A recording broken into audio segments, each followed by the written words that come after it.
Mari Pupichiqueche, Chunlaimi. Espero estén muy bien. Mi nombre es Mauricio Pinto, profesor de la asignatura Lengua Indígena Mapuzungún, y por medio de este video les presentaré la actividad que vamos a realizar.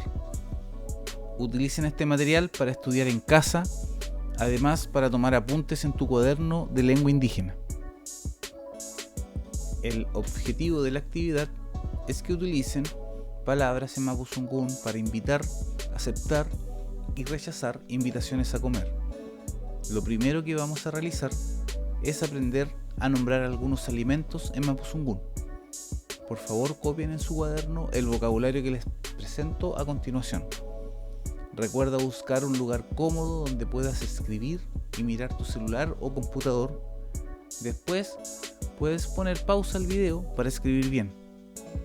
Recuerden respetar los espacios en su cuaderno.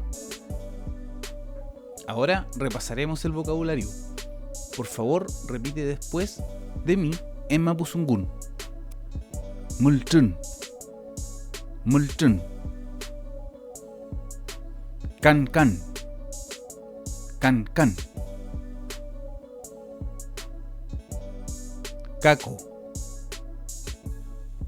caco. Kofke, kofke. Ahora vuelven a recurrir al cuaderno para copiar el vocabulario recién practicado. Voy a agrandar la letra para que sea más fácil verlas. Ustedes, por favor, escriban debajo de lo copiado anteriormente y recuerden seguir respetando los espacios. Las letras y el fondo de cuaderno en la pantalla solo es referencial. Con esto me despido por este video. Prontamente compartiré el próximo video en el cual practicaremos las frases para invitar a comer a nuestros amigos y amigas o nuestros familiares. Peucayal.